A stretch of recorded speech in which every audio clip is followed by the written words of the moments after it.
Fake rape case है यह, जिसमें देखा गया कि एक पर्सन है जिनके ऊपर रेप के चार्जेस के अंतर्गत केस फाइल किया गया। आईपीसी का जो सेक्शन है उनके अंतर्गत केस के फैक्ट समझ लेते हैं। क्या होता है कि केस में क्या डिसीजन लिया गया, लास्ट में बात करेंगे।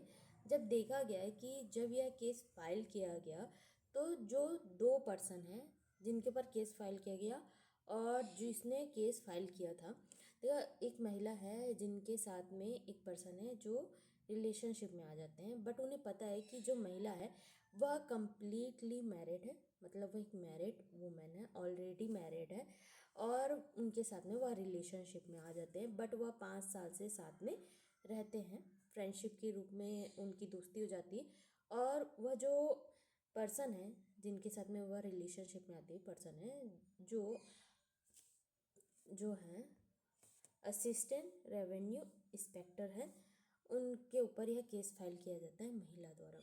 जब यह केस फाइल किया जाता है तो देखा जाता है कि ये तो केस आ चुका है। तो महिला का कहना है कि मेरा ना रेप हुआ है और मल्टीपल बार हुआ है, 5 साल से हम लोग साथ में थे और यही कहकर उन्होंने मेरे साथ सेक्सुअली इंटरकोर्स किया था, मुझे फोर्स किया है।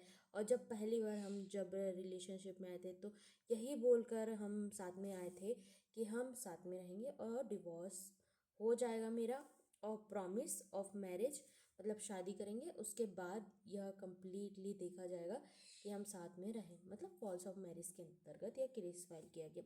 ट्रायल चला, एविडेंस नहीं मिला और उसके साथ साथ देखा गया कि महिला तो पहले से शादीशुदा है।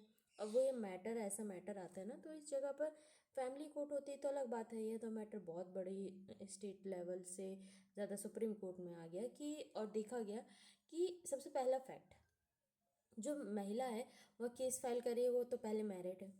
सबसे पहला केस का जो तथ्य देखा जाता है वह मैरिड है, और उसके साथ साथ जो उनका रिलेशनशिप है वो अच्छा नहीं चल रहा है, ये मैटर तो अलग ही हो जाता है। तो यहाँ देखा गया कि पहले तो ये फोर्सफुली जो रिलेशनशिप है वो नहीं है। क्यों? क्योंकि पहले से वह मैरिड है और उसके साथ साथ आप बोल रहे हो कि जब तक शादी नहीं हुई है उसके साथ में, तो आप कैसे बोल सकते हो कि आपकी जो डिवोर्स है हो जाएगी? ये तो बहुत लंबा प्रोसेस हो जाता है ना।